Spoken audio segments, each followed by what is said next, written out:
যে জুলাই ঘোষণা এবং জুলাই সনদ এটা একটা নাম দেখানো একটা নাটকের মতো হয়ে গেছে অনেকটা। ফ্যাসিস্ট বিদায় নিয়েছে কিন্তু গণতন্ত্র এখনো পুনঃপ্রতিষ্ঠিত হয়নি। একটি নির্বাচনের প্রাণ হচ্ছে অংশগ্রহণ এবং প্রতিদ্বন্দ্বিতা, কিন্তু ত্রয়োদশ জাতীয় সংসদ নির্বাচনকে কেন্দ্র করে বাস্তবে দেখা যাচ্ছে ভিন্ন চিত্র। মনোনয়ন বাতিলের পর একের পর এক প্রার্থী নির্বাচনের মাঠের বাইরে চলে যাচ্ছেন। আর এই পরিস্থিতিতে নির্বাচনের প্রতিযোগিতা কতখানি কার্যকর থাকবে আর ভোটারদের সামনে আসলে কি বার্তা যাচ্ছে, সেই সকল প্রশ্নই থাকবে আজকের আলোচনার কেন্দ্রে। দর্শক, আমন্ত্রণ আপনাদের সবাইকে নতুন বাংলাদেশের আয়োজনে। আমি জান্নাতুল কলি আপনাদের সঙ্গে আছি। আর আলোচনার জন্য স্টুডিওতে আমাদের সঙ্গে দুজন অতিথি থাকছেন। শুরুতেই আমাদের সঙ্গে এখন আছেন স্টুডিওতে শাম্মী আক্তার, সহ সম্পাদক এবং সদস্য সচিব বিএনপি মিডিয়া সেল। একই সঙ্গে কিছুক্ষণের মধ্যে আমাদের সঙ্গে এসে যুক্ত হবেন এম শোয়েব, কেন্দ্রীয় সংগঠক ও সহ প্রচার ও প্রকাশনা সম্পাদক এনসিপি। আপা, আমন্ত্রণ। কেমন আছেন? আলোচনার বিষয় আজকে ঠিক করেছি মনোনয়ন বাতিলে উত্তপ্ত রাজনীতি। সদস্য সচিব না, আমি মিডিয়া সেলের সদস্য। আচ্ছা, আমরা যেটা বলছিলাম আজকে আলোচনার কেন্দ্রতে আমরা রেখেছি মনোনয়ন বাতিলে উত্তপ্ত রাজনীতি। রাজনীতির মাঠে আসলে নির্বাচন এক ধরনের অন্যরকম আমেজ তৈরি করে। এখন রাজনীতির মাঠে নির্বাচনী আমেজ আমরা দেখতে পাচ্ছি, সবাই আসলে নির্বাচন নিয়ে নিজেদের যার যার জায়গা থেকে তৎপর। জামায়াত, এনসিপি আর সিপিবি জাতীয় পার্টি সহ বিভিন্ন দলের যেসব শীর্ষ নেতা আছেন তাদের মনোনয়ন বাতিলে এখন কিছুটা উত্তাপ রাজনীতির অবস্থা। সবাই পক্ষপাত দুষ্ট বলছে ইসিকে, আর একই সঙ্গে সবাই বলছে বিএনপি এই নির্বাচন কমিশনে প্রভাব খাটাচ্ছে। আসলে বিএনপি কি প্রভাব খাটাচ্ছে কিনা? ধন্যবাদ আপনাকে এবং আপনাদের যারা দর্শক আছেন দেশে এবং বিদেশে তাদেরকে শুভেচ্ছা জানাচ্ছি। অনেকগুলো প্রশ্ন একসঙ্গে চলে এসছে।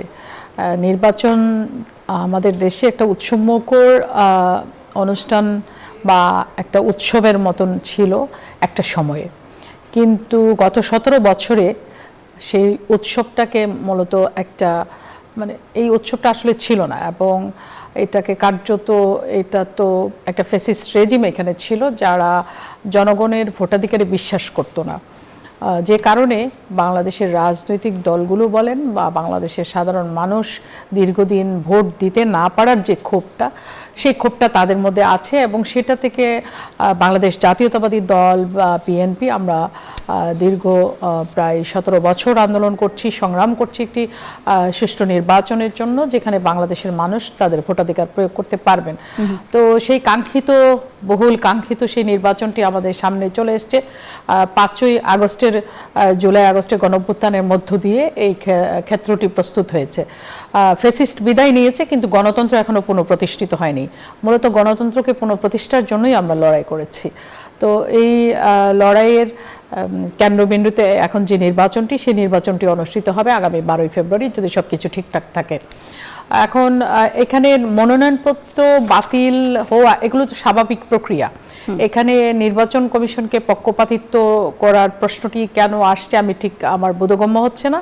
ইতিপূর্বে বাংলাদেশে যে নির্বাচনগুলো অনুষ্ঠিত হয়েছে ফ্যাসিস্ট রেজিমের নির্বাচনগুলো ছাড়া, এই আমিডামি নির্বাচন ছাড়া বা কার্যত কোনো যে 153টি আসনে বিনা ভোটের প্রতিদ্বন্দ্বিতা, দিনের ভোট রাতে করা, এই সমস্ত নির্বাচন ছাড়া বাকি যে নির্বাচনগুলো হয়েছে সেখানে মনোনয়নপত্র যাচাই বাছাই বা স্ক্রুটিনি যেটা আপনি বলেন বা বাতিল বলে গণ্য করা, আপনার যে নির্বাচনে অংশগ্রহণ করার যেই ক্রাইটেরিয়াগুলো থাকে যেগুলো সেগুলো যদি আপনি ফুলফিল না করতে পারেন বাতিল হবে, এটাই তো স্বাভাবিক। আর এখানে বিএনপির প্রভাবের প্রশ্নটি কেন আসছে? বিএনপি কি এখন সরকারে আছে? বিএনপি তো একটি রাজনৈতিক দল যারা 17 বছর ধরে লড়াই করেছে একটি সুষ্ঠু নির্বাচনের জন্য, গণতন্ত্রকে পুনঃপ্রতিষ্ঠার জন্য। সেখানে তাদের প্রভাব বিস্তারের কোনো সুযোগ আছে বলে তো আমি মনে করছি না। বিএনপি তো নির্বাচনে প্রতিদ্বন্দ্বিতা করতে চাচ্ছে। বিএনপি নির্বাচন পরিচালনা কমিটি ইতিমধ্যে করেছে এবং তাদের কাজ তারা এগিয়ে নিয়ে যাচ্ছে একটি শান্তিপূর্ণ সুষ্ঠু নির্বাচন অনুষ্ঠানের জন্য। যা করা দরকার বিএনপি তাই করবে। এখানে বিএনপির প্রভাব বিস্তার করার প্রশ্ন আসছে কেন? তাহলে আরো একটি প্রশ্ন করতে চাই সংযুক্ত, স্বতন্ত্র প্রার্থী হিসেবে যারা বিএনপি থেকে দাঁড়িয়েছেন, অন্তত 50 জন প্রার্থীর মনোনয়ন বাতিল হয়েছে। এটা কি একদমই নির্বাচন কমিশনের কঠোরতার ফল নাকি দলের ভিতরে শৃঙ্খলা ভঙ্গের ফলের কারণও যুক্ত হয়েছে? শৃঙ্খলা ভঙ্গ তো নির্বাচন কমিশনের দেখার বিষয় নয়। নির্বাচন কমিশনের দেখার বিষয় নির্বাচনে প্রতিদ্বন্দ্বিতা করবার জন্য যে নিয়মগুলো আছে সেগুলো তারা পরিপূর্ণ করতে পারছেন কিনা। একজন প্রার্থী হিসেবে হতে পারে তিনি ঋণ খেলাপি, হতে পারে তার অন্য দেশের নাগরিকত্ব আছে, বা আরও অন্যান্য কারণ যেগুলো থাকলে পরে আপনি নির্বাচনে প্রতিদ্বন্দ্বিতা করতে পারবেন না, সেগুলো রেখে যদি আপনি এখন মনোনয়নপত্র কিনে নিয়ে আসেন, আপনি নির্বাচনে অংশগ্রহণ করতে চান, তাহলে তো আপনার নির্বাচনে আপনার মনোনয়ন বৈধ হওয়ার কোনো সুযোগ আছে বলে আমার মনে হয় না। এবং এগুলো ফুলফিল করেই আপনাকে নির্বাচনে অংশগ্রহণ করতে হবে। এখন আপনি যদি এগুলো রাখতে চান, নির্বাচনে অংশগ্রহণ করতে চান, তখন বিষয়টা একটা দ্বৈত নীতির মধ্যে পড়ে গেল, এবং এটা আমার মনে হচ্ছে যে শুধু শুধু ওদেরকে দোষারোপ করা হচ্ছে কিনা খতিয়ে দেখা দরকার। আচ্ছা, তাহলে মানে বলতে চাচ্ছেন যে নির্বাচন কমিশনের উপর বিএনপির কোনো প্রভাব আসলে ওইভাবে নেই? না, বিএনপি তো সরকারে নেই, কাজে বিএনপি নির্বাচন কমিশনের উপরে প্রভাব বিস্তার করার কোনো সুযোগ আছে বলে আমি মনে করছি। জি, বিএনপি তো শুরু থেকেই জানতো যে যেই সব প্রার্থীরা বিদ্রোহিতা করেছে তাদের প্রার্থিতা বাতিল হতে পারে কিনা, এটা কি বিএনপি শুরু থেকে জানতো? এরকম কোন না, সেটা মানে তাদের প্রার্থিতা বাতিল হতে পারে কিনা সেটা বিএনপি কিভাবে জানবে? বিএনপি তো নির্বাচন কমিশনের দায়িত্ব পালন করছে না। বিএনপি একটি রাজনৈতিক দল, তারা নির্বাচনে প্রতিদ্বন্দ্বিতা করবার জন্য সমস্ত প্রস্তুতি তারা গ্রহণ করেছে, এবং তারা নিয়ম মাফিকভাবে একটা সুষ্ঠু নির্বাচনে তারা প্রতিদ্বন্দ্বিতা করবে, সেই প্রস্তুতি আমাদের আছে, আমরা সেই প্রস্তুতি নিয়েছি। তাহলে এই যে বিপুল সংখ্যক মনোনয়নপত্র যে বাতিল হচ্ছে, এইটা বিএনপির নির্বাচনী প্রস্তুতিতে সাংগঠনিক দুর্বলতার প্রমাণ দেয় কিনা? আমার মনে হয় না এটা আপনার বাতিল হচ্ছে। এটা হতে পারে কেউ যদি তার নিজের তথ্যগুলো গোপন করে এখানে অংশগ্রহণ করার চেষ্টা করেন, তো সেটা তো তার ব্যক্তিগত দায়, সেটা দল কিভাবে এই দায় নেবে বলেন? দল তো চেষ্টা করবে তার যারা নির্বাচনে অংশগ্রহণ করতে চায় তাদেরকে সামনে এগিয়ে দেওয়া, বা যিনি যোগ্য প্রার্থী তাকে সামনে নিয়ে আসা, সেটাই তো। আপনি বলছিলেন যে গণতন্ত্র পুনঃপ্রতিষ্ঠা হয়নি, গণতন্ত্র তাহলে কেন পুনঃপ্রতিষ্ঠা হলো না? আমরা বলেছি যে গণতন্ত্র প্রতিষ্ঠিত হবার তাড়িয়েছি, তারপর প্রথম আসলে মানে একটি এমন একটি সরকার গঠন করা হয়েছে যে আসলে সকলের ম্যান্ডেট পাওয়া একজন উপদেষ্টাকে দিয়ে, আমরা প্রধান উপদেষ্টাকে আমরা নিলাম, তারপরে আসলে গণতন্ত্র পুনঃপ্রতিষ্ঠা না হওয়ার কি কি কারণ আছে বলে আপনি মনে করেন? আপনার গণতন্ত্র প্রতিষ্ঠিত হতে হলে আপনাকে প্রথম যে বিষয়টি আপনাকে নজরে আনতে হবে সেটি হচ্ছে একটি নির্বাচন, জনগণের ভোটের মাধ্যমে তার প্রতিনিধি নির্বাচন করা। জনগণ তার প্রতিনিধিকে সে নিজে নির্বাচন করবে। এখানে যে সরকারটি বর্তমানে আছে তারা তো একটা আন্দোলনের পরে তাদেরকে অন্তর্বর্তী সরকার হিসেবে তারা দায়িত্ব গ্রহণ করেছেন, এবং তারা একটি নির্বাচন অনুষ্ঠান করবেন, সেই প্রক্রিয়া তারা শুরু করেছেন। এবং জনগণের ভোটের মাধ্যমে যে প্রতিনিধি নির্বাচিত হয়ে যে সরকার আসবে সেটি মূলত একটি গণতান্ত্রিক সরকার হবে, কারণ এখানে জনগণের মতামতের রায় থাকবে, এটা থাকছে, প্রভাবটা থাকছে, এবং প্রত্যক্ষভাবে তারা তাদের ভোটের মাধ্যমে তার প্রতিনিধি নির্বাচন করবে, তার সরকার নির্বাচন করবে। যেই সরকার নির্বাচন করবে সেই সরকারই হবে গণতান্ত্রিক সরকার। জি, এই যে বাংলাদেশের এখন যে পরিস্থিতি, আমরা দেখলাম বানিয়াচং থানা পুড়িয়েছে, এসআইকে জ্বালিয়ে দিয়েছে, এই কথা বলা যে সমন্বয়ক হবিগঞ্জের শায়েস্তাগঞ্জের কথা বলছি, নিশ্চয়ই শায়েস্তাগঞ্জ না, হবিগঞ্জের বানিয়াচং, হ্যাঁ, শায়েস্তাগঞ্জ থানায় গিয়ে উনি ওই কথা বলেছেন, বানিয়াচং। তো সেক্ষেত্রে আসলে তার আবার আমরা দেখেছি যে জামিনও হয়েছে, মানে তিনি বাইরেও বের হয়েছেন। এই যে অবস্থা, আইন শৃঙ্খলার যে অবস্থা, এই অবস্থায় আসলে মানে আইন শৃঙ্খলা পরিস্থিতির এমন অবস্থায় কতখানি সঠিক নির্বাচন হতে পারবে, বা নির্বাচন আসলে কতখানি প্রশ্নবিদ্ধহীন নির্বাচন হবে, সেটা ব্যাখ্যা করতে পারেন কিনা? আচ্ছা, এটা দেখার জন্য আমাদেরকে নির্বাচন পর্যন্ত অপেক্ষা করতে হবে, এবং প্রথমেই এই সরকারকে আইন শৃঙ্খলা পরিস্থিতির উন্নয়নের জন্য আপনার যে অস্ত্র উদ্ধার অভিযান যেগুলো থাকে, বা ক্রিমিনালদেরকে ফাইন্ড আউট করে তাদেরকে আইনের আওতায় নিয়ে আসা, এই কাজগুলো তাদেরকে করতে হবে। একটি সুষ্ঠু স্বাভাবিক পরিবেশ বা লেভেল প্লেইং ফিল্ড যেটাকে বলে, সেটাকে তৈরি করবার জন্য তাদেরকে এই উদ্যোগগুলো গ্রহণ করতে হবে। বর্তমানে এই যে অবস্থাগুলো তৈরি হয়েছে এগুলোর জন্য এই দায়টা তো সরকারেরই, কারণ সরকারকেই এই পদক্ষেপগুলো গ্রহণ করতে হবে। রাজনৈতিক দলগুলো কিন্তু এগুলো করতে পারবে না। রাজনৈতিক দলগুলো তার নেতাকর্মীদেরকে খারাপ কাজের জন্য বহিষ্কার করতে পারে, সাংগঠনিক ব্যবস্থা নিতে পারে, কিন্তু পুলিশিংয়ের দায়িত্ব সরকারকেই নিতে হবে, এবং সরকারকেই পরিস্থিতি উন্নয়নের জন্য ভূমিকা রাখতে হবে একটি সুষ্ঠু নির্বাচন অনুষ্ঠানের জন্য। এবার আসেন সমন্বয়কের কথাটি আপনি বলেছেন। দেখেন, সমন্বয়ক সে নিজে তার বক্তব্যে বারবার বলেছে যে সে মুখ ফসকে সে এটা বলে ফেলেছে যে থানা জ্বালিয়ে দেওয়ার প্রশ্ন, কিন্তু তার আগে পুলিশ যে 9 জনকে পুড়িয়ে মেরে 9 জনকে হত্যা করেছে সেই বিষয়টি কিন্তু সামনে আসেনি, এবং এটা নিয়ে তর্ক বিতর্ক আছে। আমি এই বিষয়ে মানে কোনো মন্তব্য করতে চাই না আসলে। ওকে, ধন্যবাদ আপনাকে। আমরা একটা বিরতিতে যাব দর্শক, নতুন বাংলাদেশের আয়োজনে একটা বিরতির পর আবারও ফিরছি, সঙ্গেই থাকুন।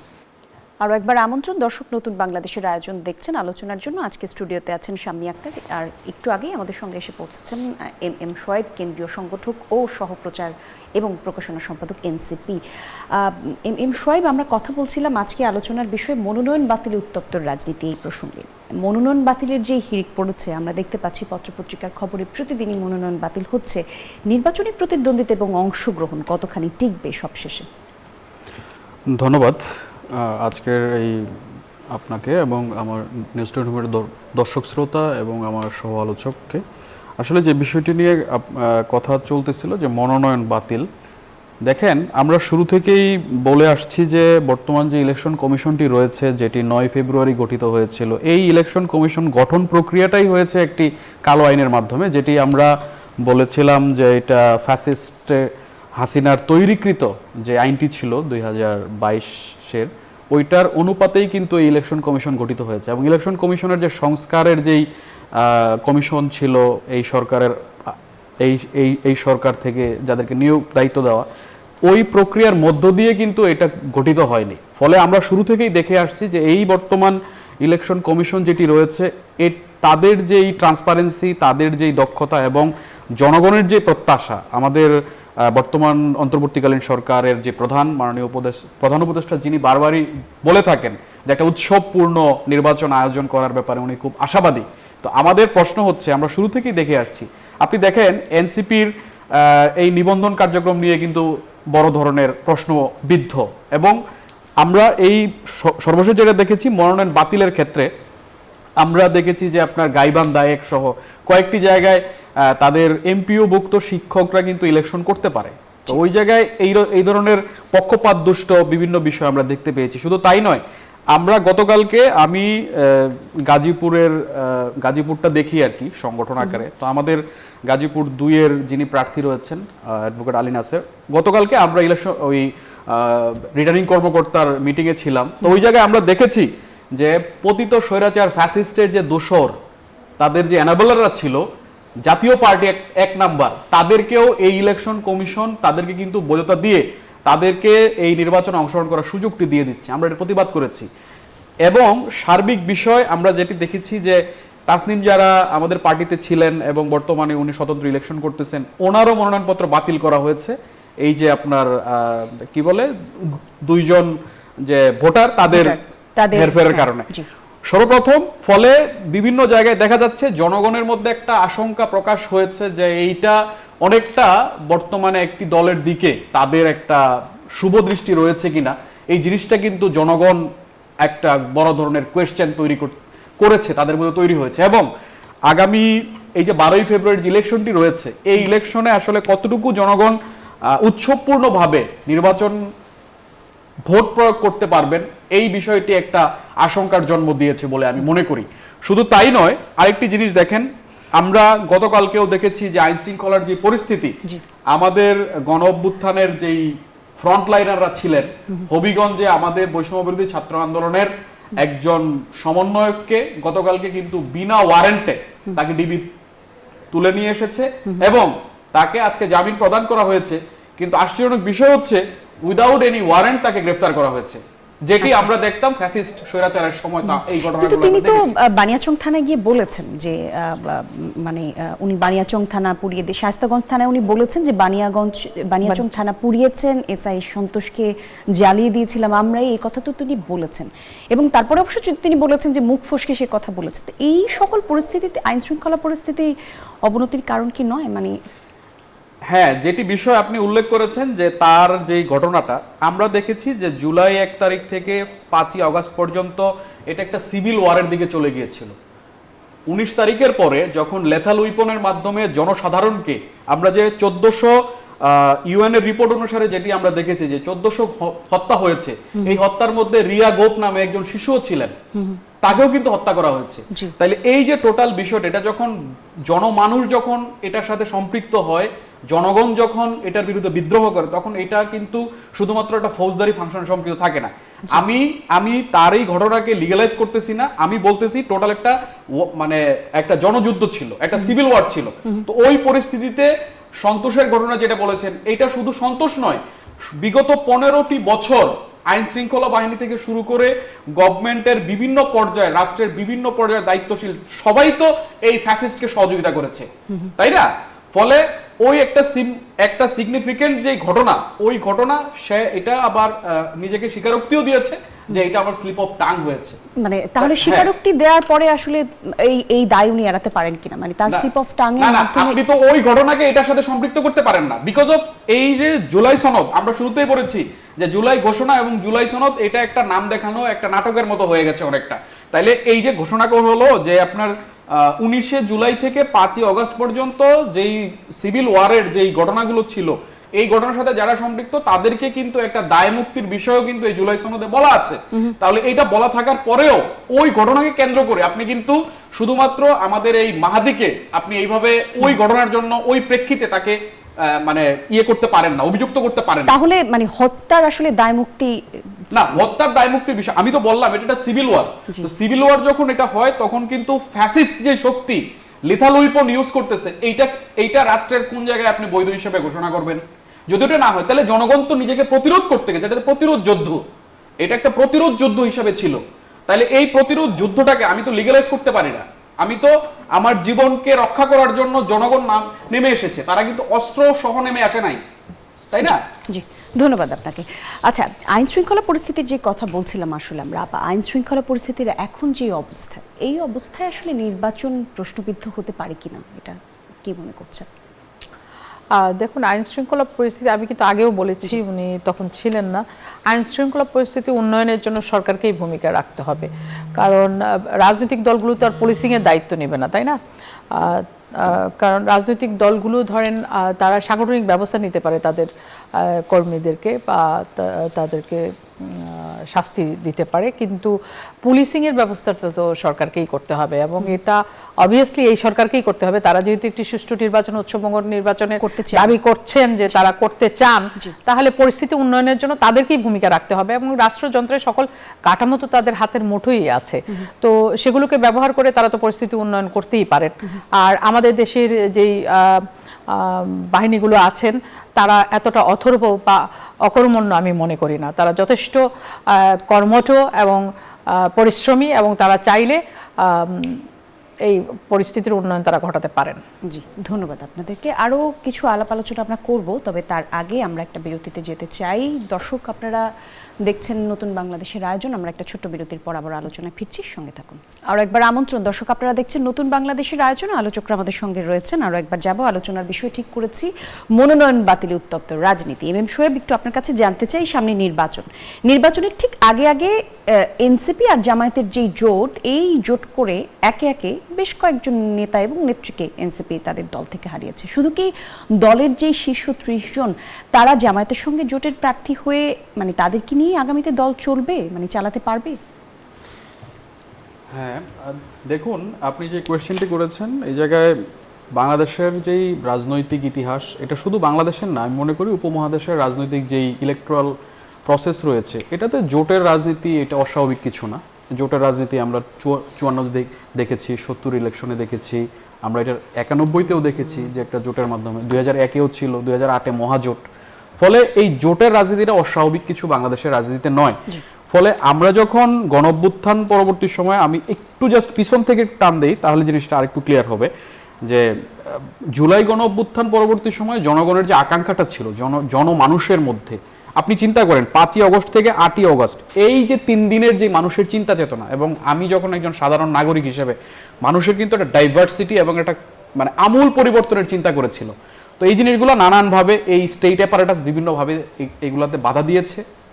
এবং আমি দেখেছি যে, আমি একটা ছোট্ট উদাহরণ দিই, চুপ্পুর অপসারণের ব্যাপারে কিন্তু আমরা প্রথম জাতীয় নাগরিক কমিটি যখন ছিল তখন কিন্তু আমরা স্টেপ নিয়েছিলাম। তখন কিন্তু এটা একটা নির্দিষ্ট দলের কারণে তারা কিন্তু বাধা দিয়েছিল যে এটা করা যাবে না।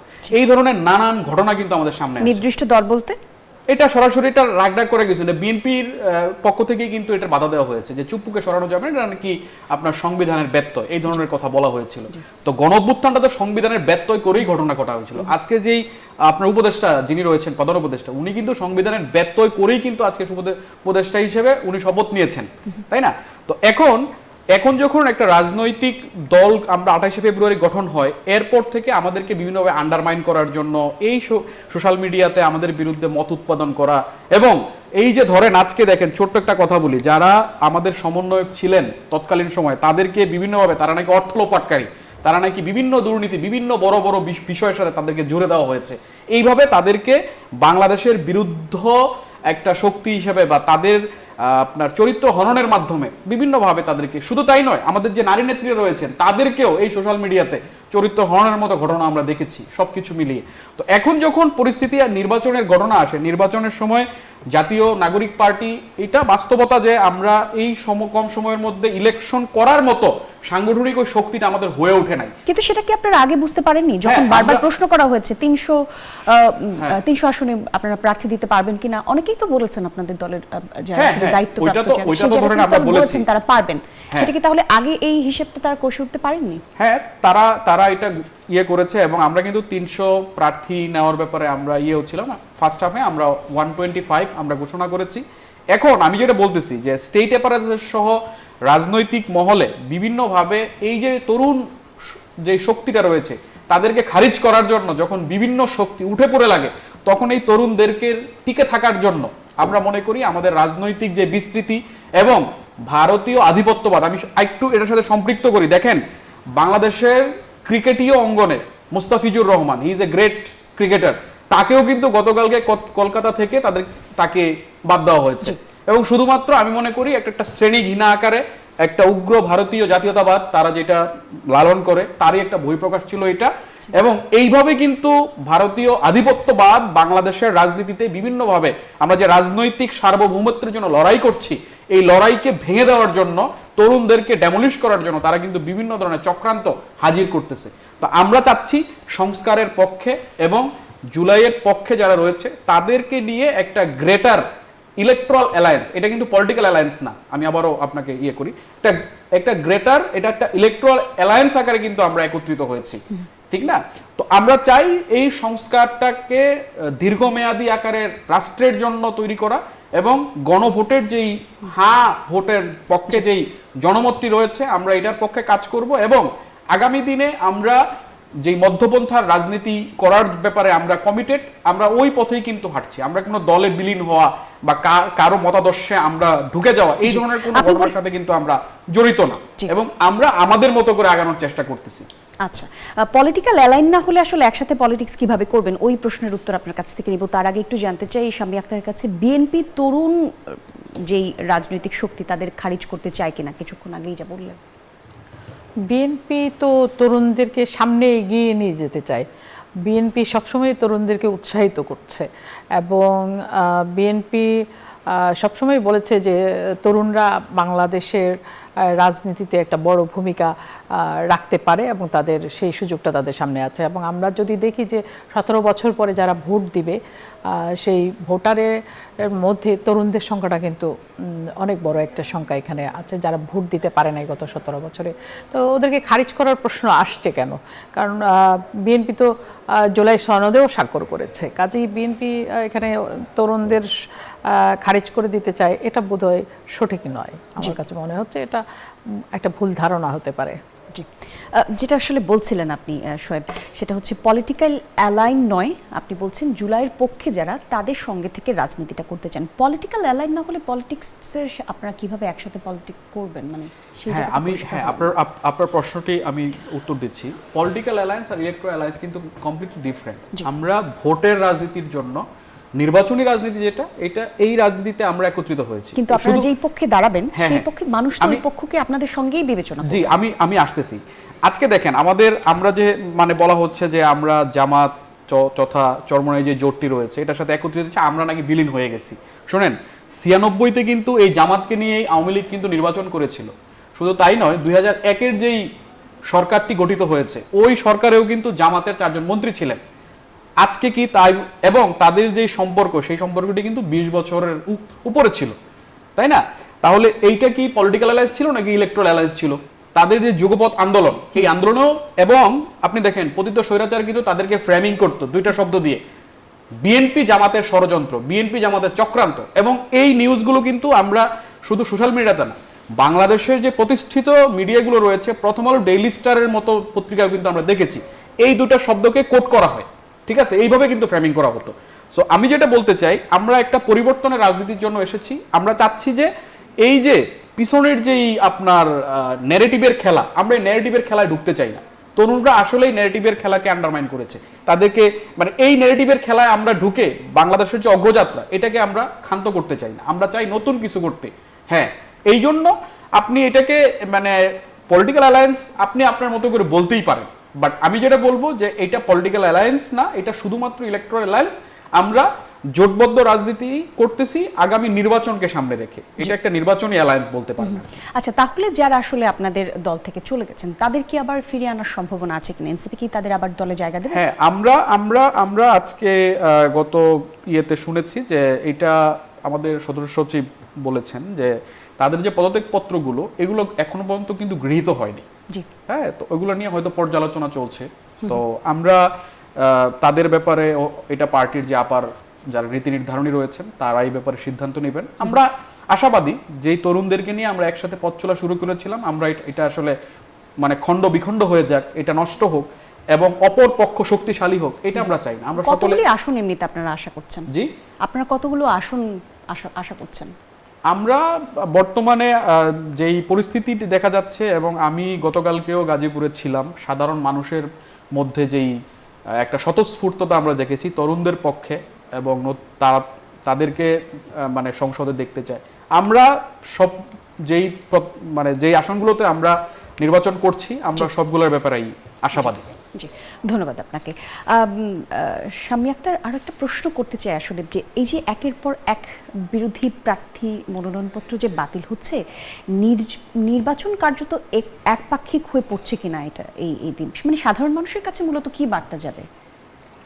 না, নির্বাচন একপাক্ষিক হয়ে যাবে কেন? ওই আসনগুলোতে তো আরও নিশ্চয়ই মানে ক্যান্ডিডেট আছেন ভিন্ন দলের, তো সেখানে একপাক্ষিক হওয়ার সুযোগটা কই? কারণ এখানে তো শুধু বিএনপি ইলেকশন করছে না, এখানে আরও রাজনৈতিক দলগুলো তো এখানে ইলেকশনে অংশগ্রহণ করছেন, সেটা জোটবদ্ধভাবেই হোক আর রাজনৈতিক কৌশলের কারণে নির্বাচনী জোটই হোক, যেভাবেই হোক তারা তো নির্বাচনে অংশগ্রহণ করছেন। এবং সকলে, আমি এটা বিশ্বাস করতে চাই যে সবাই চাইছেন যে বাংলাদেশে একটি গণতান্ত্রিক সরকার ব্যবস্থা কায়েম হোক, এবং সেটার জন্য রাজনৈতিক দলগুলো এগিয়ে আসছেন। নানান জটিলতা হতেই পারে, যেহেতু দীর্ঘ 17 বছর এখানে মূলত গণতন্ত্র ছিল না, এখানে ভোট ব্যবস্থাটাকে ধ্বংস করে ফেলা হয়েছিল, যেটা এই যে এনসিপির নেতা বলছিলেন যে হচ্ছে এই নির্বাচন কমিশন নিয়ে ওনারা অনেক আক্ষেপ বা ক্ষোভের প্রকাশনী করছিলেন।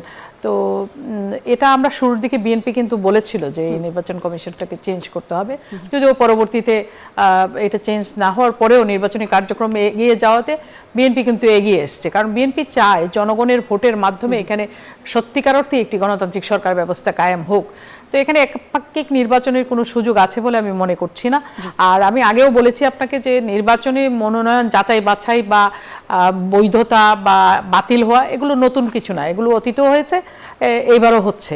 তো কোথাও কোথাও হয়তো ব্যতিক্রম হতে পারে, যেখানে ধরেন হয়তো দুই দলের ক্যান্ডিডেট ছিল, অন্য দলের ক্যান্ডিডেটই এখানে নাই, তো সেখানে একজনের ক্যান্ডিডেটশিপ বাতিল হলে তো আসলে এখানে তো বিনা প্রতিদ্বন্দ্বিতায় নির্বাচিত হওয়ার একটা সুযোগ চলে আসতেছে। আবার সেক্ষেত্রে সরকার বা নির্বাচন কমিশন তারা কিভাবে সেখানে ব্যবস্থা নেবেন সেটা তাদেরকে নির্ণয় করতে হবে।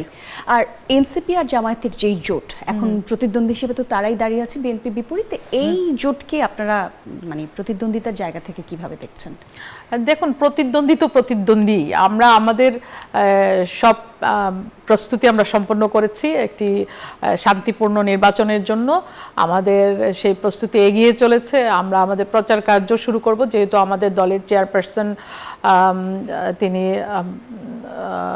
30 তারিখে উনি মারা গেলেন। তো এইটা নিয়ে আমাদের 7 দিনের শোক চলছে। এই শোক কাটিয়ে ওঠার পরে শোককে শক্তিতে পরিণত করে আমরা আমাদের নির্বাচনী ক্যাম্পেইন চালিয়ে যাব এবং নির্বাচনকে শান্তিপূর্ণ করার জন্য যে পদক্ষেপ নেওয়া দরকার সেগুলো আমরা করব। আমি বলেছি যে আমাদের নির্বাচন পরিচালনা কমিটি ইতিমধ্যে তৈরি করা হয়েছে এবং সেটি আজকে প্রথম সভাও করেছে তারা, এবং আরও অনেক উপকমিটি তৈরি হবে যারা ভিন্ন ভিন্ন কাজগুলোতে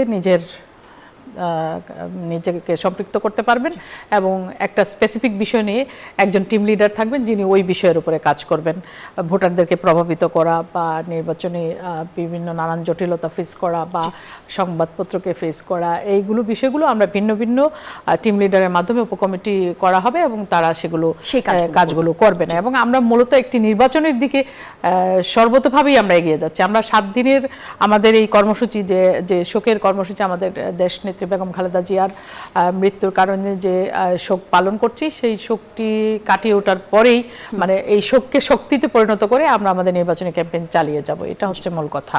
অবশ্যই মির্জা ফখরুল ইসলাম আলমগীর বলেছেন যে তারেক রহমান শিগগিরই দলের চেয়ারম্যান হচ্ছে, এই বিষয়টিকে কিভাবে মূল্যায়ন করছেন? আচ্ছা, এটা মূল্যায়ন করা বলতে আমরা তো অবশ্যই স্বাগত জানাবো এবং এইটাই, উনি তো এমনিতেই আপনার হচ্ছে ভারপ্রাপ্ত চেয়ারম্যান হিসেবে ছিলেন, যেহেতু চেয়ারম্যান নেই তো সেই ক্ষেত্রে ওনার উপরেই দায়িত্ব আসবে, এটাই স্বাভাবিক এবং বাংলাদেশের মানুষ এটাকে ভালোভাবেই গ্রহণ করবেন। দলের নেতাকর্মীরা অবশ্যই ভালোভাবে নিচ্ছেন এবং নেবেন।